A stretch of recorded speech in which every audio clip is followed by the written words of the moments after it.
இந்த உலகில் பல தானங்கள் உள்ளன. தங்கம், வெள்ளி, ஆடை, கல்வி. ஆனால் பசியான வயிற்றில் விழும் ஒரு கைப்பிடி உணவு, அதுவே உயிரின் மறுபிறப்பு. உடை இல்லாமல் மனிதன் தாங்கலாம், வீடு இல்லாமல் வாழலாம். ஆனால் உணவு இல்லாமல் ஒரு உயிரும் நிலைக்காது. உணவு தானம் செய்வது ஒரு கருணை செயல் மட்டுமல்ல, அது ஒரு உயிரை ஒப்புக்கொள்ளும் பிரார்த்தனை. ஒரு நாள் கைலாயத்தில் சிவனும் பார்வதியும் உரையாடினர். இந்த உலகம் மாயை என்றார் சிவன். உணவும் உடையும் அனைத்தும் மாயை.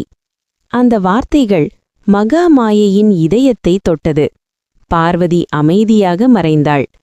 அவளுடன் உலகின் அன்னமும் மறைந்தது. கைலாயத்தில் பசி எழுந்தது. அரக்கர்களின் வயிறு எரிந்தது. அப்போதுதான் சிவன் உணர்ந்தார், பசித்தவனுக்கு வேதாந்தம் வேண்டாம், அவனுக்கு ஒரு கைப்பிடி உணவே தேவை. கிண்ணம் ஏந்தி இறைவன் பிச்சை எடுத்தார். இறுதியில் காசியில் அன்னம் வழங்கும் தெய்வத்தை கண்டார். அவள் அன்னபூர்ணேஸ்வரி. அவள் பரிமாறிய ஒரு கைப்பிடி உணவு சிவனுக்கு கற்றுத்தந்த பாடம் உணவுதானம், உயிர்தானம். குசேலன் ஒரு கைப்பிடி அவல் கொண்டு கிருஷ்ணரை சந்தித்தான். அவனுடைய பரிசு சிறியது, ஆனால் அது அன்பின் பரிசு. அந்த அன்பு அவனுடைய வாழ்க்கையை நிரப்பியது. 1000 யானைகள் தானம் செய்தாலும், 10 கோடி பசுக்கள் கொடுத்தாலும், அவை அனைத்தும் சேர்ந்து கூட ஒரு பசித்த உயிரின் வயிற்றை நிரப்பும் அன்னத்துக்கு சமமல்ல.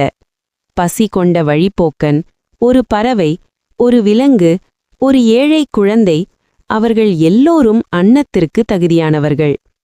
அவர்களின் வயிற்றை நிரப்புங்கள். அவர்களின் முகத்தில் சிரிப்பை நிரப்புங்கள்.